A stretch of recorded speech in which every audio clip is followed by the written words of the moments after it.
certo dia, cerca de 8 bilhões de habitantes no planeta Terra ficaram sabendo da mesma notícia terrível.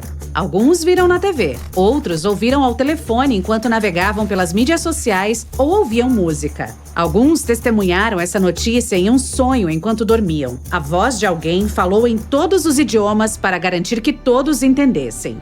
Tenho boas e más notícias para você. Vamos começar com as más notícias. Todos vocês são personagens de vídeos do YouTube em que seu planeta entra em uma situação em que a Lua quebra ao meio. Para o público será uma história hipotética, mas para você, esses eventos se tornarão realidade. A boa notícia é que... eu estava brincando. Não há boas notícias. Mas não se preocupe, o apocalipse não começará no seu planeta. Talvez só de leve. Tenha um bom dia! A princípio, toda a população entrou em pânico. Então, alguns dias depois, todos se acalmaram. Talvez tenha sido uma alucinação em massa e a Lua ficará bem? Mas neste momento, os cientistas descobriram o perigo. Um meteorito colossal está voando em nossa direção das profundezas distantes do espaço. Este meteorito é super rápido e bastante plano, mas tem bordas afiadas. Felizmente, ele não vai colidir com a Terra por alguns milhares de quilômetros. Mas a Lua não terá tanta sorte. O meteorito voa através do único satélite natural da nossa Terra, atingindo-o bem no meio. Então, ele passa pela Lua, passa pelo nosso planeta e voa para um espaço distante. Neste momento, nem todas as pessoas conseguem tirar os olhos da Lua. O meteorito a corta perfeitamente ao meio. Gentilmente, claramente, de forma indolor. Então, o que devemos fazer agora? A Terra sobreviverá a isso? O nosso satélite se divide em duas partes iguais, mas felizmente elas não voam uma para longe da outra. A grande gravidade da Lua as atrai de volta como um ímã.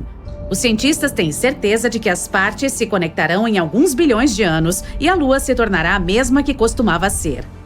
Mas o mais legal é que as pessoas não sentirão nenhuma mudança. Todos ao redor do mundo celebrarão esta boa notícia. A voz estava errada. Mas então surge outro problema. Um enorme meteorito na forma de um sapato está voando do espaço mais profundo em nossa direção. Ele entra em nosso sistema solar e se aproxima da Terra em alta velocidade. A bota espacial atinge metade da Lua e depois voa para longe. Agora, a Lua está definitivamente se dividindo em duas partes. A primeira metade permanece no mesmo lugar. A segunda está voando em nossa direção. Uma pequena chuva de meteoros começa na Terra por causa da queda dos fragmentos lunares. Mas isso não é tão ruim. A maioria dessas rochas está queimando na atmosfera, mas quase toda a metade, separada, está desmoronando ao redor da órbita do nosso planeta, formando um cinto de rocha. Agora, a Terra é como Saturno. Fragmentos rotativos destroem parte de nossos satélites artificiais.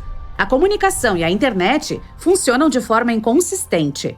As pessoas levam alguns anos para restaurar uma conexão estável. A Estação Espacial Internacional não existe mais. Felizmente, todos os astronautas conseguiram retornar à Terra antes que a metade da Lua os atingisse. Então, as rochas lunares estão voando ao redor do planeta e as pessoas veem metade da Lua no céu.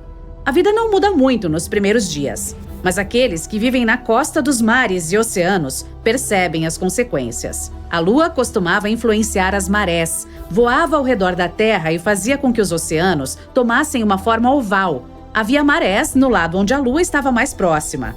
Havia refluxos no lado oposto. Mas agora esse cronograma está alterado. Uma Lua pela metade atrai menos água. Sim, a Lua perdeu metade do seu peso e começou a se aproximar da Terra. A sua força gravitacional, no entanto, se tornou mais fraca.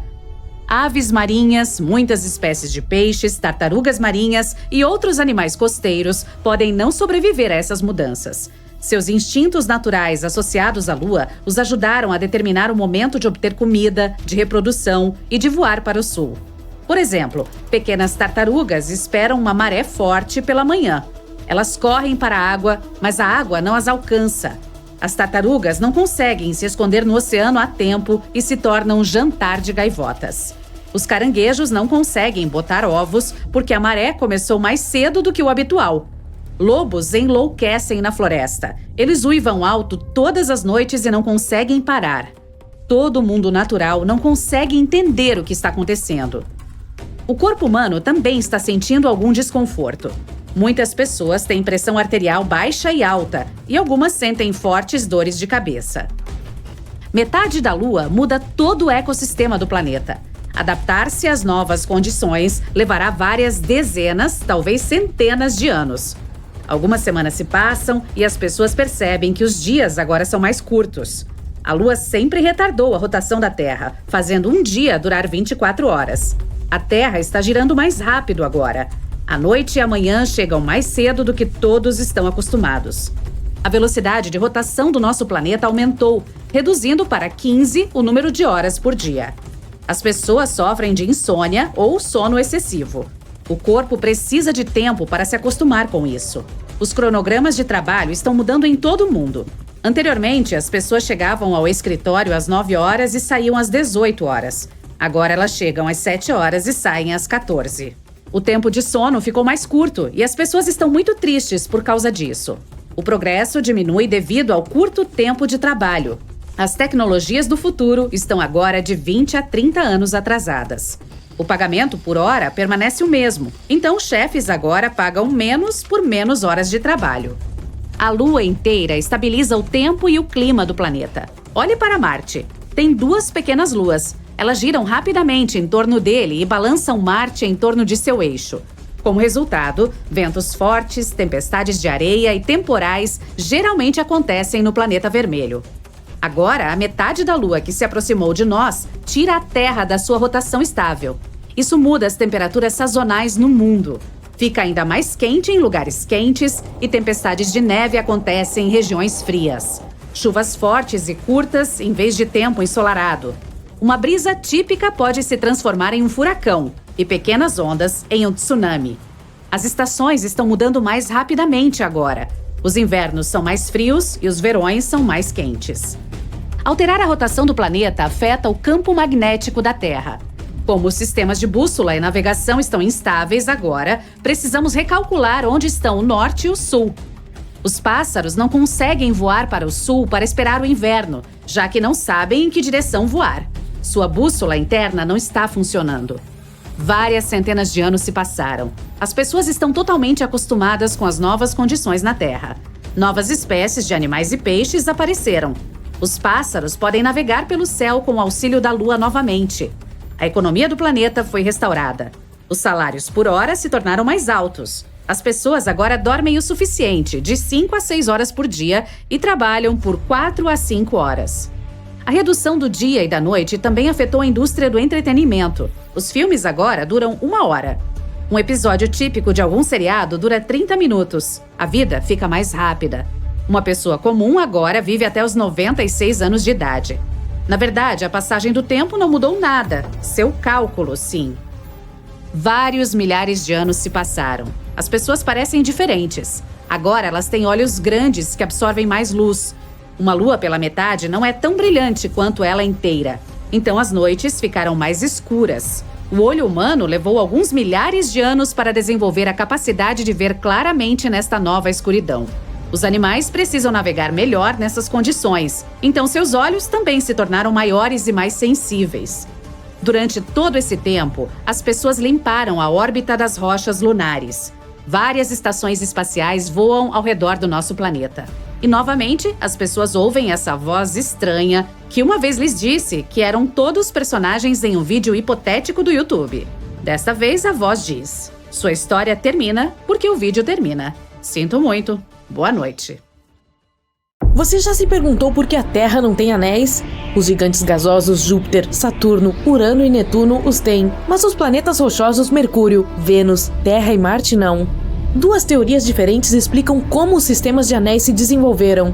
A primeira diz que os anéis podem ter se formado a partir de detritos que datam do momento em que um determinado planeta estava se formando. Ou, como diz a segunda, eles podem ser os restos de uma lua destruída em uma colisão ou pela atração gravitacional de seu planeta-mãe. Os cientistas ainda não sabem por que os gigantes gasosos têm anéis, mas acreditam que pode ser porque se formaram no sistema solar externo. Planetas rochosos se formaram na área interna do nosso sistema solar e por isso estavam mais protegidos de possíveis impactos e colisões que poderiam ter formado anéis ao seu redor.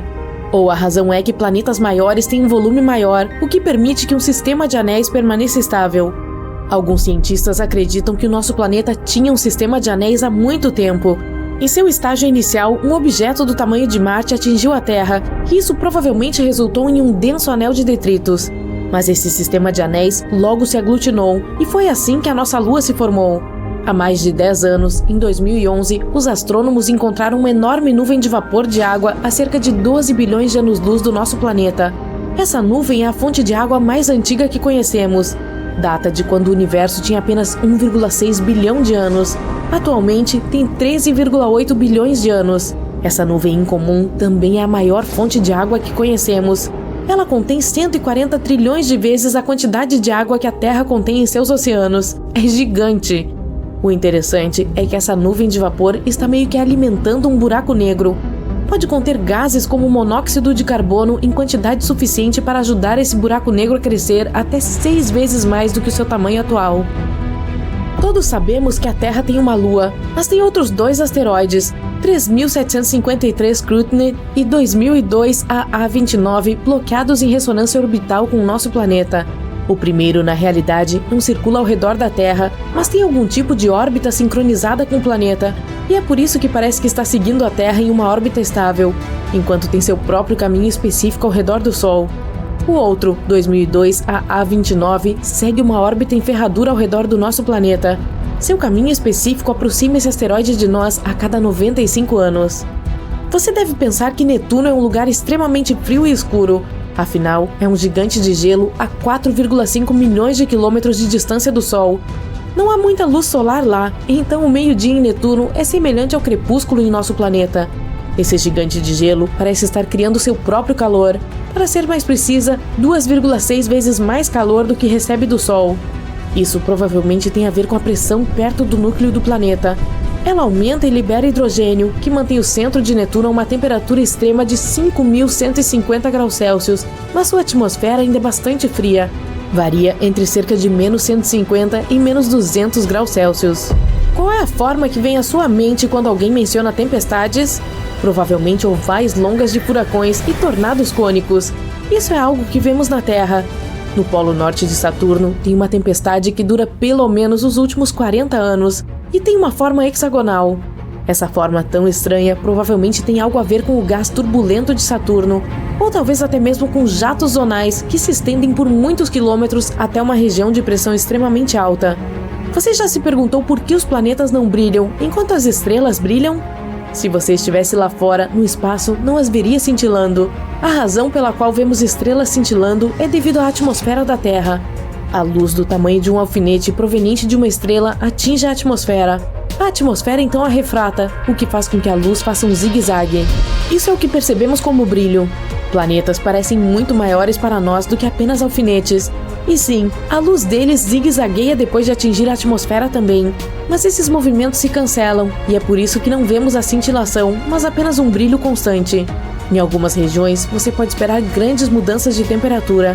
Por exemplo, em Montana, onde em um único dia as temperaturas foram de menos 48 para 7 graus Celsius.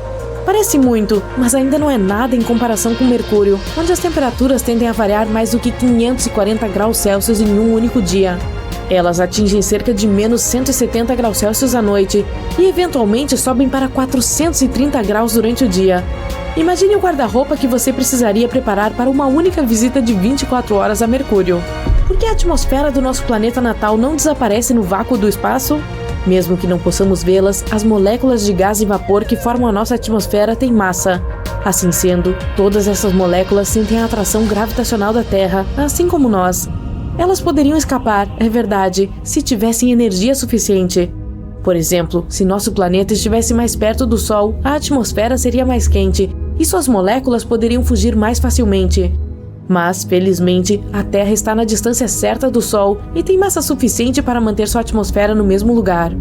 Quando você pensa em vulcões, provavelmente imagina lava quente e derretida saindo deles. Pelo menos é assim que funciona na Terra. No espaço, os vulcões podem vomitar metano, água ou até amônia. Lá em cima, um vulcão também pode vomitar materiais específicos que congelam à medida que entram em erupção. Então eles se transformam em vapor congelado e algum tipo de neve vulcânica. É uma coisa comum nas luas de Júpiter, Europa e Io, em Plutão e na lua de Saturno, Titã. Eles são chamados de criovulcões e Io tem alguns extremamente ativos. Lá você veria centenas de aberturas cuspindo vapor congelado que tendem a se estender por cerca de 400 quilômetros, e os veículos da NASA até capturaram algumas erupções em tempo real. Bum! Planetas, luas, asteroides, cometas, estrelas, todos eles podem colidir, e galáxias também. Nossa galáxia, a Via Láctea, fica a 2,5 milhões de anos-luz de Andrômeda, nossa vizinha galáctica mais próxima. Os astrônomos acreditam que a Via Láctea está em uma rota de colisão que destruirá ambas as galáxias em um futuro distante, ou pelo menos as galáxias como as conhecemos. As duas galáxias estão indo cada vez mais rápido uma em direção à outra, a alta velocidade de 402 mil km por hora. Será caótico e muitos planetas e estrelas não sobreviverão à colisão. Eventualmente, essas duas entidades massivas se fundirão e se transformarão em uma galáxia completamente nova e irreconhecível. Aqui está um pequeno conforto. Os cientistas assumem que isso não deve acontecer por mais 4 bilhões de anos. Caso você queira fundir duas peças de metal, já sabe que a única maneira de fazê-lo é aplicar calor para que essas peças possam atingir seus pontos de fusão. No espaço, você não precisa de calor para fazer isso. Ou, na verdade, não precisa fazer nada. Chamamos isso de soldagem a frio, e tal fenômeno acontece quando você desliza as peças de metal umas sobre as outras. Nesse caso, elas desgastam suas camadas de óxido protetoras. Na Terra, essas camadas impedem que elas se fundam, mas no espaço, esse tipo de proteção desaparece. É por isso que os elétrons de um pedaço de metal simplesmente fluem para o outro pedaço. E, tcharam, sem nenhum esforço. Os cientistas costumavam acreditar que a Terra era o único planeta do nosso sistema solar onde acontece atividade tectônica. Tectonicamente ativo significa que placas sobre a crosta estão se movendo. Esse processo libera calor, que então deforma a superfície terrestre e leva ao seu encolhimento. Mas agora sabemos que isso acontece em outros planetas também. Mercúrio também está encolhendo, e os cientistas descobriram isso em 2016, quando a nave espacial Messenger orbitou o planeta e enviou alguns dados importantes. Ela revelou haver formas de relevo semelhantes a penhascos conhecidas como escarpas de falha na superfície de Mercúrio. Como essas falhas são relativamente pequenas, elas provavelmente não se formaram há muito tempo. Isso significa que Mercúrio ainda está contraindo, mesmo 4,5 bilhões de anos após a formação do nosso sistema solar. A grande mancha vermelha de Júpiter também está encolhendo. É uma enorme tempestade na superfície do planeta. É avermelhada, um pouco oval e com mais de 16.360 km de largura. Sim, é grande o suficiente para engolir a Terra. E agora está lentamente encolhendo há alguns séculos. A grande mancha vermelha é apenas uma das muitas tempestades de alta pressão que ocorrem em Júpiter devido a todos os gases presentes lá. Algo que classifica Júpiter como um gigante gasoso. Mas só porque está encolhendo, não significa que a grande mancha vermelha vai desaparecer tão cedo. Ela está ficando cada vez mais alta. É normal que os planetas fiquem um pouco inclinados para o lado. A inclinação da Terra é de 23 graus, e é por isso que temos as estações. É verão quando a parte do mundo onde você está fica mais próxima do Sol. Também funciona da maneira oposta. É inverno quando você está na parte mais afastada dele. No entanto, Urano está inclinado mais do que o normal. Encontra-se em um ângulo de 98 graus, o que tem um enorme efeito em suas estações. Cada estação lá leva 21 anos para terminar. Algo para pensar na próxima vez que reclamarmos que o inverno parece durar para sempre. Aqui na Terra, medimos distâncias em minutos e horas, talvez até dias. Leva 10 minutos para caminhar até a casa do seu melhor amigo, ou 15 minutos para dirigir até o seu café favorito. Mas no espaço é diferente. É vasto, o que significa que medimos quanto tempo leva para chegar a um certo ponto em anos, ou, na maioria dos casos, anos-luz. Então, se um dia você quiser caminhar até a Lua, seriam necessários 9 anos para percorrer os 385 mil quilômetros. Talvez você queira dar um passeio até a estrela mais próxima, Próxima Centauri. Se você mantiver o pé no fundo a uma velocidade constante de 113 km por hora, chegará lá em cerca de 356 bilhões de horas, ou cerca de 40,5 milhões de anos. Confie em mim, depois dos primeiros 20 milhões de anos, você estaria se perguntando por que ir até lá. Marte contém o maior vale que descobrimos até agora, Valles Marineris. É um sistema bastante impressionante de canyons de 4.000 quilômetros de comprimento. Isso é 5 vezes mais do que o Grand Canyon. Pesquisadores o detectaram pela primeira vez na década de 1970. Um banco de vulcões localizado do outro lado da cordilheira do Canyon provavelmente ajudou a formar este vale. Ainda não descobrimos um planeta completamente feito de diamantes, mas em alguns planetas, na verdade, chove diamantes. Em Júpiter e Saturno, gigantes gasosos do nosso sistema solar, tempestades de raios transformam abundante metano em fuligem, que também conhecemos como carbono. A fuligem cai e se transforma em grafite. O grafite, por sua vez, se transforma em diamantes com um diâmetro de cerca de 1 centímetro. Antes de começar a descobrir como reservar uma viagem de campo para coletar diamantes, saiba que esses diamantes não duram. Depois que entram no núcleo do planeta, eles derretem.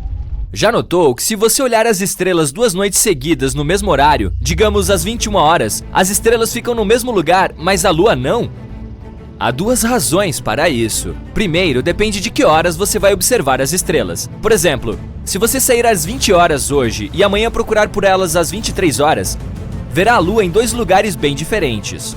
Nesse caso, até as estrelas ocupam lugares diferentes no céu, já que nosso planeta está girando. Como você sabe, leva 24 horas para a Terra fazer uma volta completa. Isso significa que, do nosso ponto de vista, parece que tanto o céu quanto tudo lá em cima estão se movendo ao nosso redor uma vez a cada 24 horas.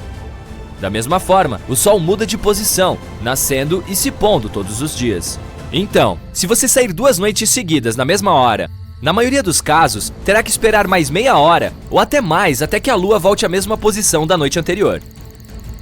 As estrelas estão praticamente paradas. Parece que estão se movendo, mas isso é só porque a Terra está girando. Mas a Lua está realmente se movendo ao redor do nosso planeta e ela passa por diferentes fases. Por exemplo, uma lua nova é quando está completamente escuro no céu. Uma lua cheia é quando seu lado diurno está voltado para a Terra. Demora cerca de 1 mês para a Lua dar uma volta completa ao redor da Terra.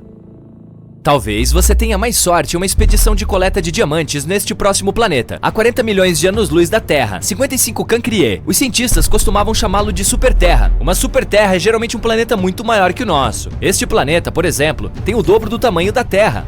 Está tão perto de sua estrela que faz um círculo completo ao seu redor em menos de 18 horas, o que significa que o ano lá é bem curto. Por estar tão perto de sua estrela, sua temperatura chega a incríveis 2.700 graus Celsius. Devido ao calor, em combinação com a densidade do planeta, os cientistas acham que seu núcleo deva ser formado por carbono na forma de grafite e diamantes. Há mais de 10 anos, os astrônomos descobriram uma enorme nuvem de vapor de água a 12 bilhões de anos-luz do nosso planeta. Essa nuvem é a maior fonte de água que conhecemos. É também a mais antiga, datando de quando o universo tinha apenas 1,6 bilhão de anos. Agora tem 13,8 bilhões de anos. Cara, se eu tivesse começado uma poupança 12 bilhões de anos atrás, com os juros, eu teria uma pilha de dinheiro agora. Mas eu não estava por perto. De qualquer forma, essa nuvem é tão grande que detém 140 trilhões de vezes a quantidade de água em todos os oceanos do nosso planeta. Essa nuvem meio que alimenta um buraco negro. Também pode conter gases suficientes, como monóxido de carbono, para encorajar o buraco negro a crescer 6 vezes mais do que é no momento. A temperatura média do nosso planeta é de cerca de 14 graus Celsius, e a temperatura mais alta já medida foi de 57 graus Celsius. Parece muito? Bem, em Vênus pode chegar a 482 graus Celsius, o que o torna o planeta mais quente do nosso sistema solar. No entanto, não é quente o suficiente para derreter aço. Precisaria de mais 1.370 graus para chegar lá. Mas é quente o suficiente para derreter chumbo. E quente demais para permitir a vida, pelo menos da forma que conhecemos. Vênus nem é o planeta mais próximo do Sol, é Mercúrio, mas tem uma atmosfera super espessa que retém gases de efeito estufa. É como se você se cobrisse com um cobertor bem grosso no meio do verão.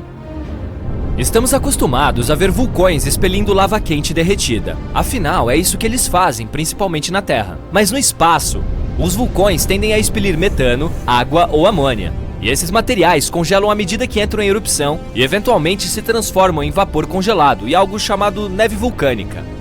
Estou falando de criovulcões aqui. Você pode encontrá-los nas luas de Júpiter, Io e Europa, em Titã, a lua de Saturno e em Plutão. Esses vulcões são especialmente ativos em Io, que possui centenas de respiradouros. Veículos da NASA até capturaram alguns deles em erupção em tempo real. Plumas de vapor congelado saindo deles se estendiam por cerca de 400 quilômetros. O que exatamente acontece com a luz depois que ela desaparece dentro de um buraco negro?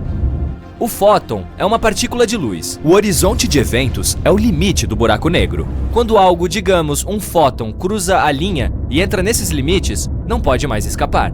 Mas isso não significa que um buraco negro destruiu. Ele puxa o fóton rapidamente em direção ao seu centro, onde uma enorme massa é compactada em um espaço infinitamente pequeno. Mas não temos certeza do que acontece com fótons em condições tão extremas. Ainda um dos maiores mistérios. Um buraco negro destrói a luz ou não? Saturno tem 82 luas que conhecemos. 53 confirmadas e mais 29 que ainda estão na lista de espera para serem confirmadas como luas reais antes de receberem nomes oficiais. E uma de suas luas mais legais pode ser um pedaço de rocha de 1.470 km de largura, chamada Jápeto. É escura de um lado e clara do outro. Sua metade mais clara é 20 vezes mais reflexiva que a outra. Como se viu, o lado brilhante é o gelo, o lado escuro é um pouco mais complicado. Uma teoria diz que é escuro por causa de partículas vindas de outra lua, a chamada Feb. Outra teoria diz que pode ser devido ao calor. Como a lua está girando muito lentamente, seu material escuro está absorvendo o calor, o que a torna ainda mais escura. Quão grande você acha que um buraco negro pode se tornar? Em teoria, não podemos encontrar um limite para sua massa. Mas os astrônomos acreditam que os buracos negros ultramassivos, o MBHs, localizados nos núcleos de certas galáxias, têm, em sua maioria, até 10 bilhões de massas solares. Recentemente, eles até descobriram que esses UMBHs fisicamente não podem crescer muito mais do que isso, porque nesse caso, começariam a romper os discos de acreção que os alimentam. Dessa forma, eles meio que encheriam a fonte do novo material. A maioria das pessoas imagina o universo com uma cor entre água marinha e turquesa pálida. Até mesmo alguns pesquisadores pensaram que era assim. Se conseguiu determinar a cor cósmica, combinando a luz de mais de 200 mil galáxias dentro de 2 bilhões de anos-luz do nosso planeta. Mas a cor real é mais próxima do bege. Os pesquisadores entenderam tudo errado porque havia um bug no software. Sério? Ele converteu o espectro cósmico na cor que nossos olhos veriam, se fôssemos expostos a ele. A equipe definiu essa cor como um latte cósmico. Faça uma dose dupla para mim, com baixo teor de gordura e para levar, por favor. Ei, você está correndo por um campo vasto à noite, como se alguma coisa o estivesse perseguindo. A luz da lua cheia ilumina o seu caminho, e você vê um círculo de luz ao redor dela. E continua correndo, procurando por um lugar seguro. Não tem nenhum lobisomem o perseguindo. É que esse lugar logo será o epicentro de uma grande tempestade. Este círculo ao redor da lua é chamado de halo lunar, e os cristais de gelo fazem surgir no céu. Quando a lua está cheia, reflete muita luz do sol, e depois esses raios voam até a superfície da Terra. Mas eles curvam sua trajetória e se separam à medida que passam pelos cristais hexagonais de gelo. Depois disso, temos um halo de cores diferentes, parecido com um arco-íris. A borda interna do halo é vermelha e a externa é azul. Parece lindo, mas a presença de gelo nas nuvens implica que o gelo vai derreter em algum momento, caindo no chão. E essa chuva será tão pesada que é melhor arranjar um abrigo seguro o quanto antes. Se o clima estiver bem quente e as nuvens estiverem mais próximas do chão, você pode ver um fenômeno parecido, uma corona. Ela é muito menor do que o halo, mas bem colorida. O disco azulado e branco de dentro dela fica marronzado e vermelho por fora. Diferentemente do halo, a corona é feita de gotículas de água. Quanto menores forem essas gotas, maior a corona será. Se as gotas de água forem grandes, ela vai parecer um ponto brilhante do tamanho da própria lua. Tanto a corona quanto o halo podem ocorrer durante o dia, quando o sol está brilhando. Mas não olhe para esses fenômenos sem óculos, pois o brilho é muito intenso e pode prejudicar seus olhos. Assim que você encontra um abrigo, começa a chover pesado. Opa, o que é isso? Tem alguém tirando foto? Não, o flash que acabou de ver é um raio. O trovão é tão forte que as janelas da casa começam a tremer. Aqui está uma dica para se saber se está longe do epicentro de uma tempestade. Quando vir o raio, comece a contar. 1 segundo, 2 segundos, 3 e daí por diante. Quando ouvir o trovão, pare de contar. Agora, você tem que dividir esse número por 5. Se tiver conseguido contar até 5, significa que o epicentro da tempestade está a 1,5 km de distância. Se não conseguir encontrar um abrigo antes da tempestade começar e for pego em algum lugar aberto, saia de qualquer pedaço elevado de chão imediatamente. Qualquer montanha ou morrinho é de alto risco. Não pense em se abrigar debaixo de uma árvore. Coisas altas são os primeiros alvos dos raios. Os postes de energia também são de alto risco. Se estiver andando de bicicleta e começar uma tempestade, largue ela e corra. O mesmo se aplica a conversíveis, carrinhos de golfe ou motocicletas. Em um campo aberto, o objeto mais alto é você. Então, abaixe-se e tente se cobrir de alguma forma. Se não estiver sozinho, mantenha a distância da outra pessoa. Ufa! Agora vamos admirar este lindo pôr do sol. Parece até que alguém derramou tinta vermelha no céu. Essa linda vista indica que está prestes a chover. Você vê um céu avermelhado no pôr do sol porque a zona de alta pressão acabou de passar. E agora está sendo seguida por uma zona de baixa pressão com alto teor de água no ar. Então, leve uma sombrinha ou volte para sua cama quentinha e fique quieto dentro de casa. Existe um velho ditado que diz: à noite, céu vermelho, deleite do marinheiro. De manhã, céu vermelho, tome cuidado, marinheiro. Às vezes dá para saber que vai chover pelo cheiro, mais precisamente pelo odor das moléculas de ozônio. As correntes de tempestade fazem a camada de ozônio descer da atmosfera superior. E quando a tempestade está prestes a começar, você pode sentir uma sensação de limpeza.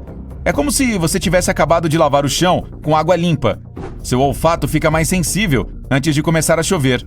Não por causa do nariz, mas porque o ar fica mais úmido. As flores espalham seu aroma e as moléculas de água grudam nelas, espalhando ainda mais o cheiro. É por isso que as mesmas flores ficam com um cheiro diferente quando você o sente ao ar livre ou em uma estufa úmida e fechada. As plantas também podem ajudar a prever mudanças no clima. Se você tocar a grama de manhã e ela estiver úmida, significa que o dia será claro. Essa água matinal na grama é o orvalho, que surge nos momentos mais frios da noite. O céu limpo permite que a terra esfrie um pouco, e as moléculas de vapor de água que estão no ar derretem e se espalham por diversas superfícies. Olhe as folhas das árvores mais de perto. Às vezes, elas podem estar viradas do avesso. Por exemplo, as árvores de bordo respondem bem ao aumento de umidade antes da chuva. Seus caules ficam muito macios e o vento consegue virar as folhas do avesso. Mas o melhor indicador mesmo são os cones de pinheiro. As sementes ficam dentro deles, logo abaixo das escamas. O pinheiro precisa mantê-las o mais seco possível para que o vento consiga carregá-las para longe, onde novas árvores possam nascer. Então, quando o pinheiro sente que a chuva está se aproximando, dá ordem para os cones se fecharem, protegendo as sementes da água. Em vez de assistir àquela previsão chata do tempo, que tal observar os animais e insetos? Ouviu os grilos chiurearem hoje? Esse será o seu termômetro. Programe 15 segundos em um cronômetro e conte quantos chiureios o grilo deu. Acrescente 37 a esse número e você terá a temperatura lá fora na escala Fahrenheit. Isso é possível porque a temperatura do ar afeta diretamente o metabolismo dos grilos.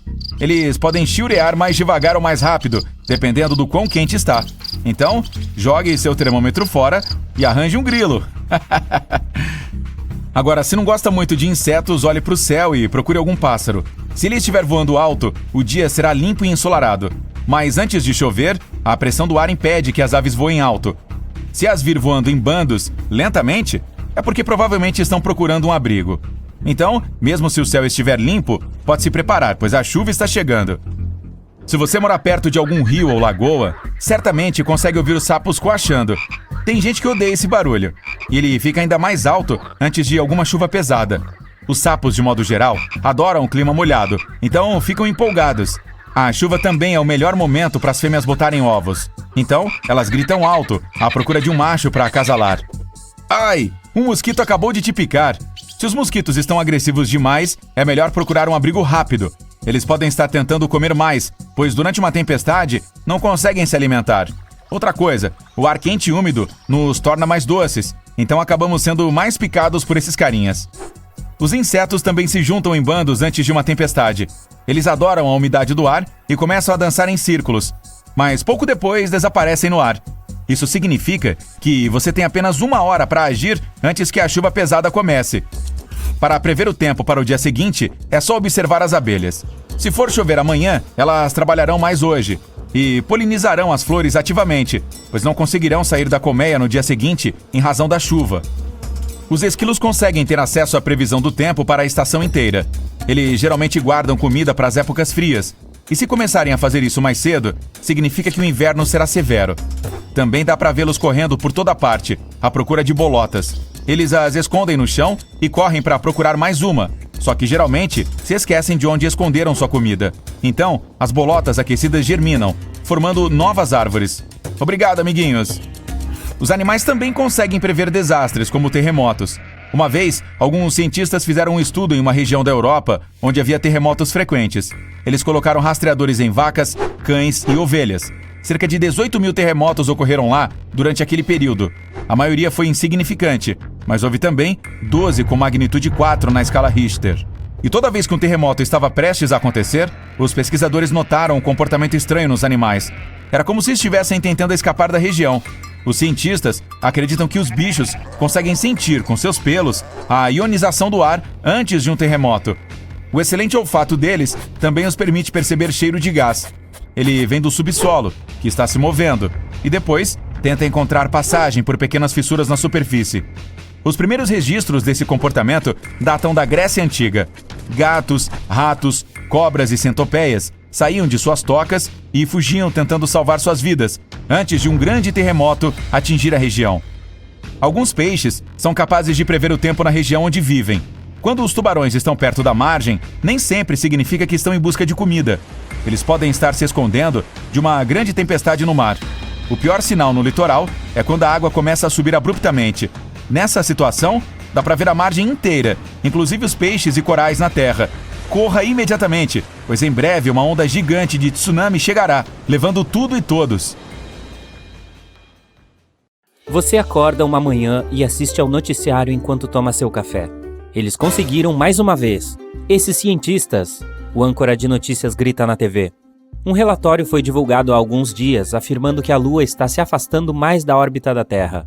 Sua distância está aumentando 5 centímetros por ano. Nos últimos 2.000 anos, desviou um total de 80 metros. Isso não é uma distância muito assustadora, mas as notícias ainda deixaram as pessoas em pânico e preocupadas.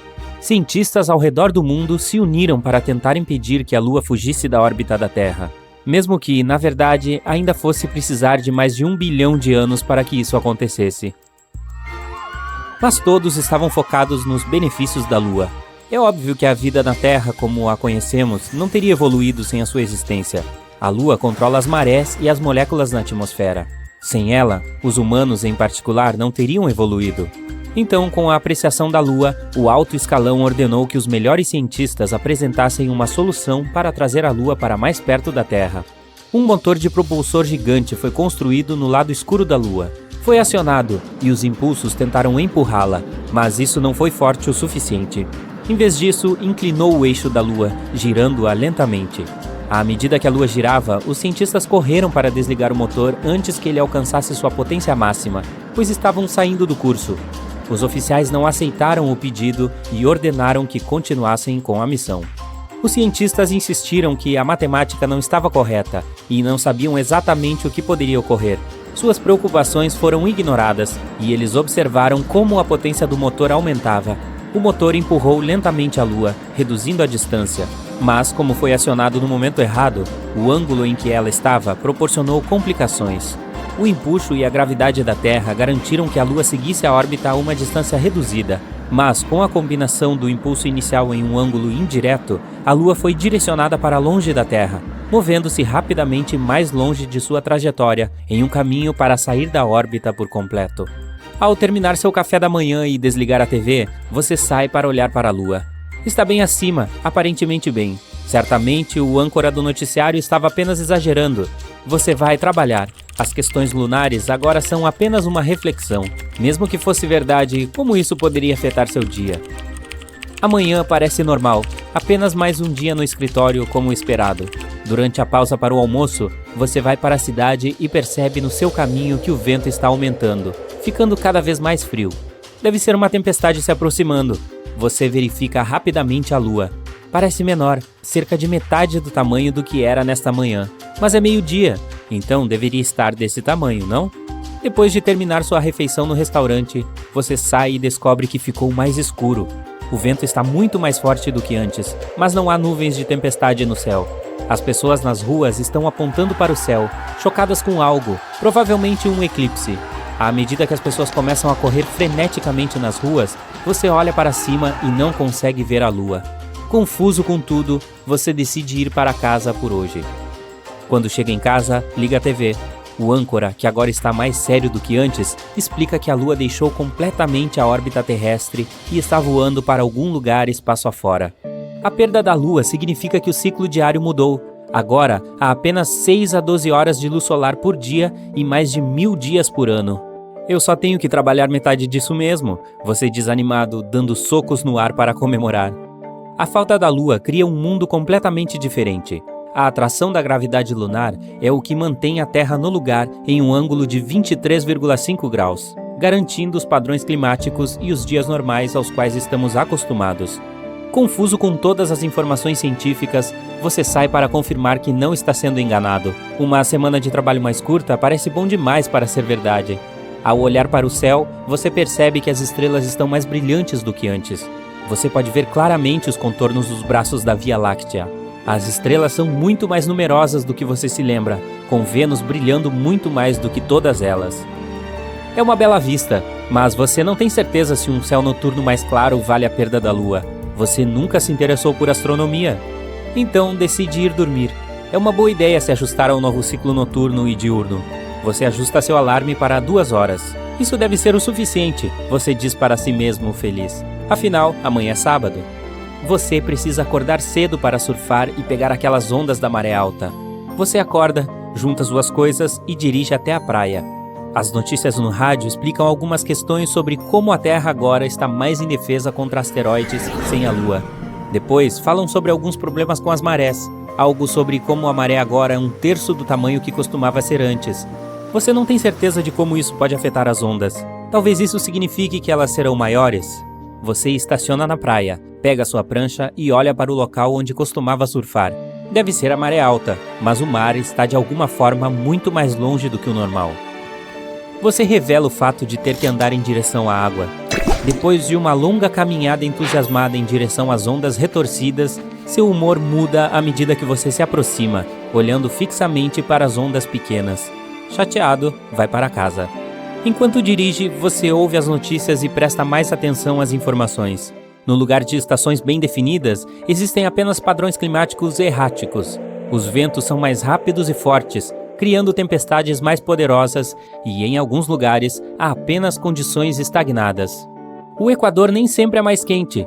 Os polos não estão constantemente frios. As profundezas da água encolhem.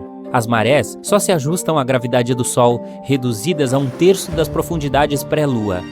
Em todo o mundo, os mares mudam de altitude, encolhendo nos polos, e a protuberância da água ao redor do Equador também muda.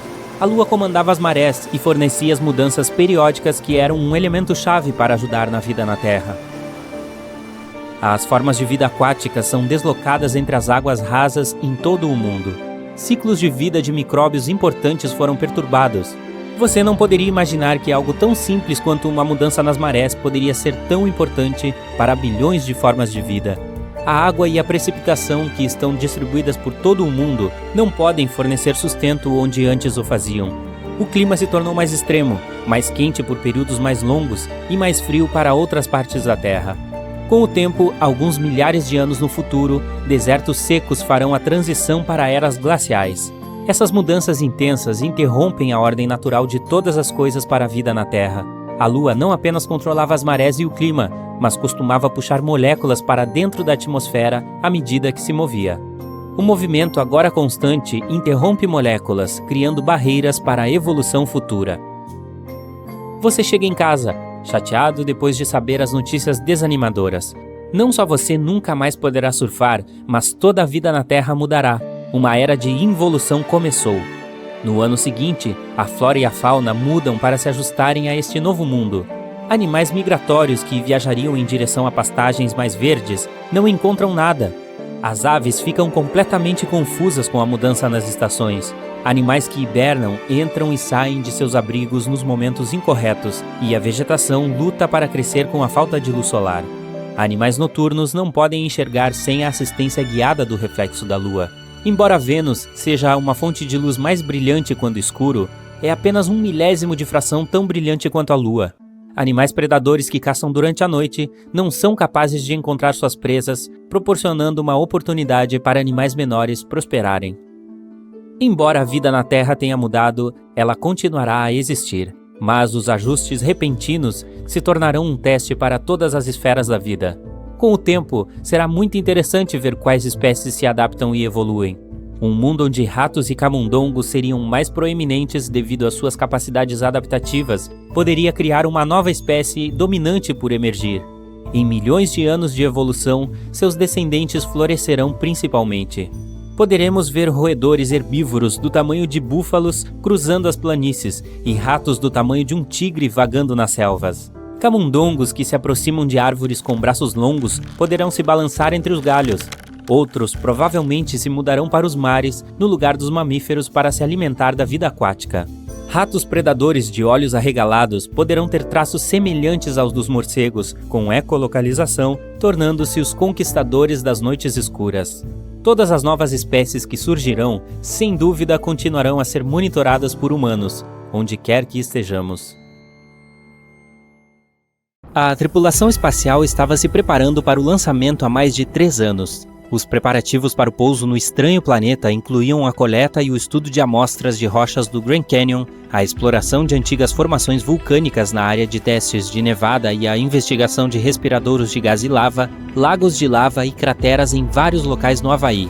Para poder resistir às condições da microgravidade, os tripulantes aprenderam a andar em sentido oblíquo, sendo amarrados e suspensos pelas laterais e tentando se mover ao longo das paredes. Tiveram que testar seus limites por meio de dietas intensivas e regimes de sono para garantir que ficariam seguros no espaço sideral. Levaram 3 dias, 3 horas e 49 minutos para chegar à superfície desse novo mundo em um lugar chamado Mar da Tranquilidade. Eles poderiam ter ido para o Oceano das Tempestades ou para a Baía Central, mas escolheram este lugar para pousar, pois tinha boa visibilidade e era relativamente regular e facilmente alcançável com o mínimo de propelente possível. Uma das primeiras coisas que notaram quando chegaram lá foi que, bem, o lugar cheirava mal. Isso pode parecer com o começo de uma história de ficção científica, mas na verdade é o verdadeiro relato sobre como a missão Apollo 11 pousou na Lua em 20 de julho de 1969. Desde então, a Lua teve 12 visitantes humanos até hoje. Pensamos nela como nossa vizinha espacial, mas ainda há muito que não sabemos sobre esse misterioso satélite. E isso não deve surpreender, já que a Lua está sempre nos mostrando a mesma face. Isso porque a Terra e seu único satélite natural permanente estão em rotação síncrona, o que nos faz pensar que ela está sempre permanentemente imóvel. A verdade é que ela não está em uma posição fixa, e na verdade ela está se afastando cada vez mais da Terra, 3,8 centímetros a cada ano. Acredite ou não, a Terra e a Lua, embora estejam a 384.400 quilômetros de distância, influenciam profundamente uma a outra. Enquanto a Lua é parcialmente responsável pelas marés dos mares e oceanos na superfície do nosso planeta, nossa Terra é realmente a causadora de movimentos na Lua. Eles são chamados de terremotos lunares, ou lunamotos, e duram muito mais do que terremotos, alguns deles chegando a até meia hora. A Lua pode parecer perfeitamente redonda para nós em uma noite quente de verão, mas ela é, na verdade, oval. A forma de limão é causada pela atração gravitacional da Terra. Quando se trata de vestígios de humanos, a nossa Lua tem mais do que pegadas. Em 1969, astronautas americanos deixaram muitos objetos na superfície do nosso satélite, como 2 bolas de golfe, um desenho do famoso artista Andy Warhol e uma mensagem da própria rainha Elizabeth II. Uma das últimas pessoas a pisar na Lua até hoje foi um astronauta chamado Eugene Cernan. Ele rabiscou as iniciais de sua filha na superfície lunar em 1972.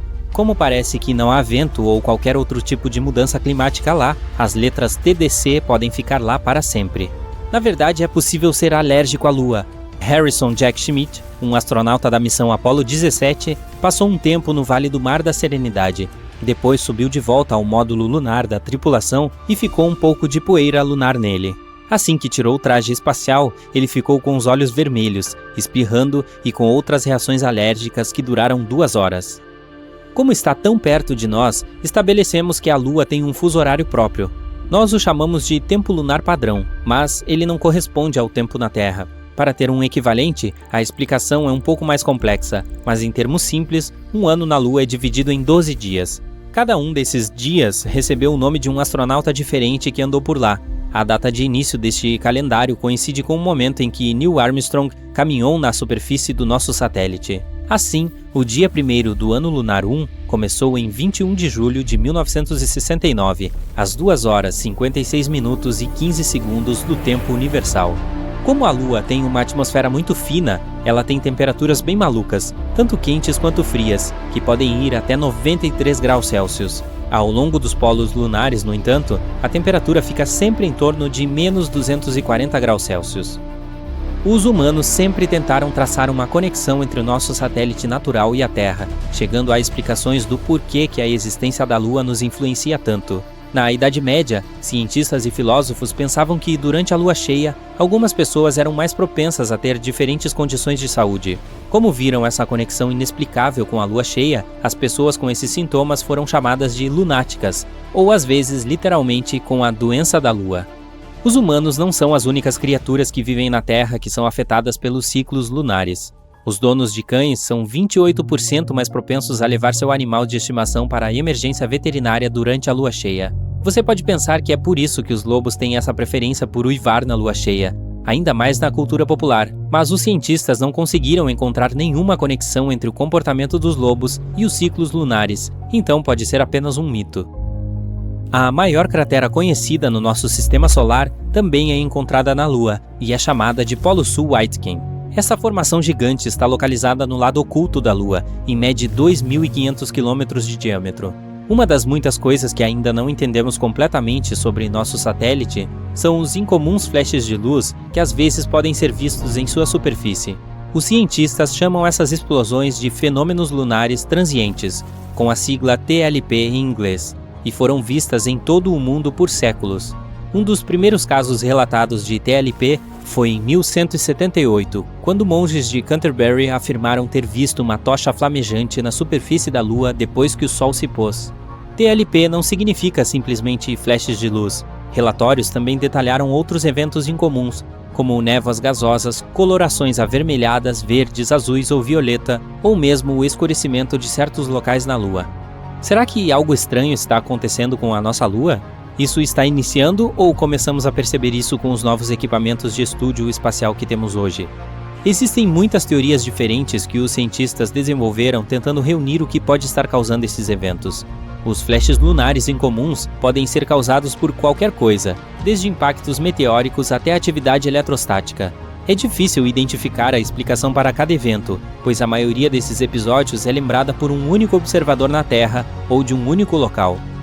O fato de haver atividade sísmica perceptível na Lua também pode explicar por que às vezes podemos ver flashes de luz incomuns na superfície do nosso satélite.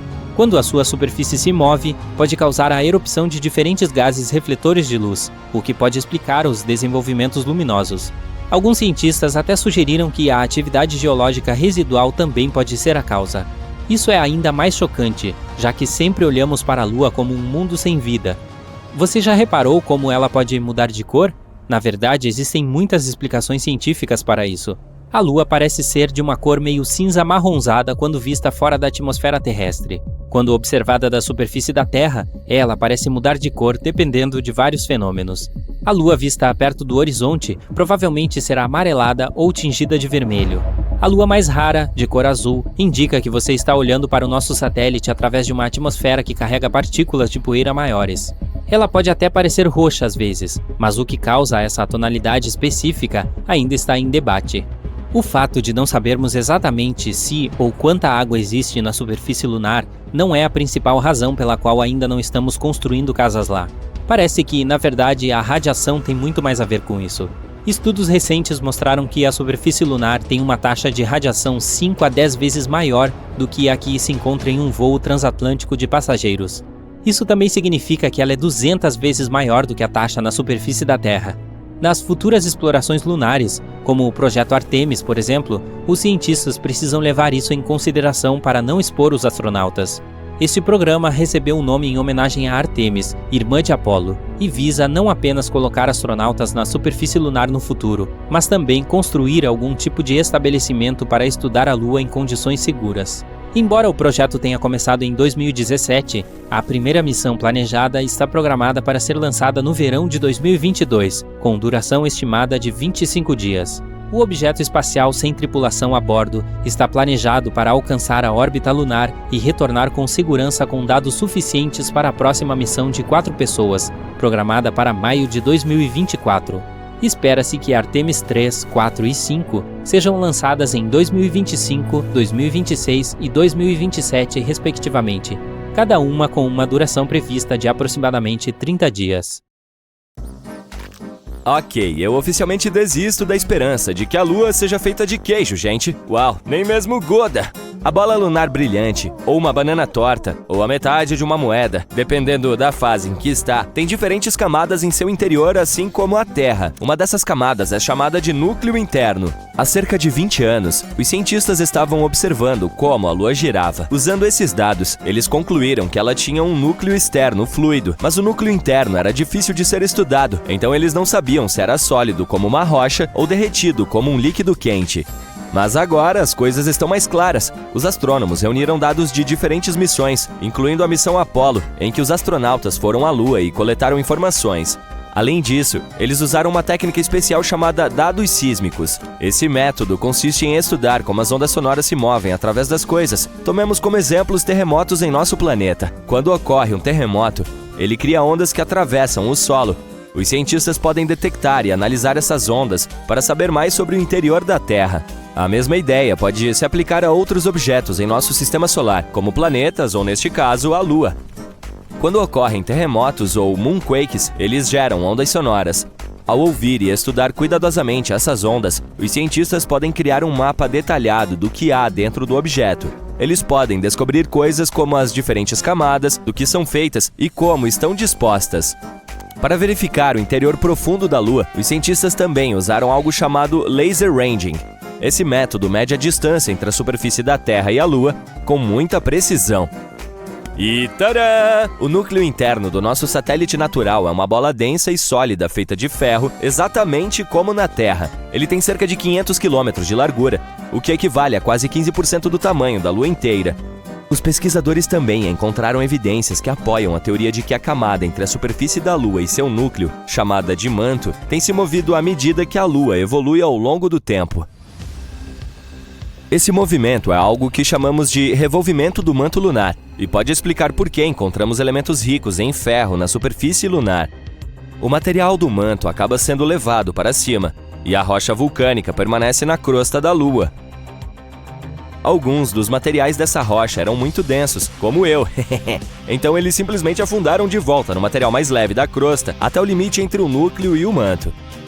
É como um ciclo em que o material do manto da Lua sobe durante a atividade vulcânica, carrega elementos ricos em ferro para a superfície e depois afunda novamente. Há outro mistério que os cientistas vêm tentando resolver, o que fez com que o campo magnético da Lua enfraquecesse e quase desaparecesse ao longo do tempo. Parece que agora que sabemos sobre o núcleo de ferro e a reviravolta global do manto, poderemos obter mais respostas sobre o campo magnético da Lua. Saber como é o núcleo interno pode nos ajudar a entender melhor a história da Lua, bem como a história de todo o nosso sistema solar. Uma das teorias amplamente aceitas sobre a origem da Lua diz que houve uma colisão maciça entre a Terra em seus estágios iniciais e outro objeto misterioso em nosso sistema solar. É a chamada teoria do grande impacto, e essa colisão foi tão forte que arrancou um grande pedaço da Terra primitiva e derretida.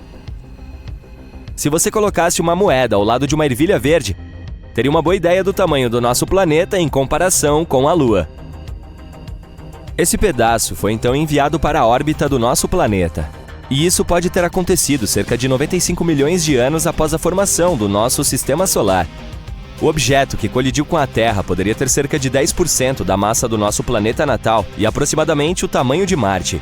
Isso faz sentido, afinal, a Terra e a Lua têm composições semelhantes.